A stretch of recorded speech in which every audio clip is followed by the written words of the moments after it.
Roman Catholic, and I grew up as a member of a community-driven parish, specifically focused on my cultural background, which was rare on the Pacific Coast area. I have never tried to promote or convince people to follow their faith. I have always felt it was your own free will, and we all make our own choices. As someone that the parish priest trusted, I was responsible for counting donations after service. After a couple changes in priests, we had some younger priests leading our group. With them, I had a trust issue. One would take loose 20s, 50s, or hundreds if he saw them in the basket.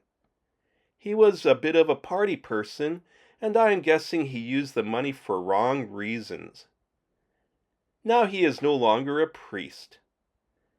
Next, we had a priest that was with our parish for a long time. He came as someone that was ill and not expected to live long. The opposite happened. He got healthier and he became a jerk. He would make fun of my accent and me as a person and laugh with others about how horrible I was. When he knew I was next in line for confession, he would on purpose spend about 1 to 2 hour sessions with the person that was in the booth. So I decided to go to confession with other priests. If I had an issue regarding donations, I would wait patiently for him to finish his conversation, and then he would ignore me, talk to the next group of people, while I waited for some more. I guess it was his power move.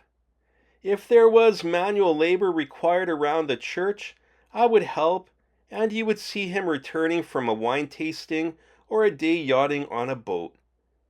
Tough to watch someone who leads a group dressed in high-end clothing and shoes, while regular family people are struggling to make ends meet. He left about 10 years ago because he fathered 2 children. My trust for priests in my community has been a struggle. But I always go to what my grandmother said. There will be as many priests in heaven as there are white crows on earth.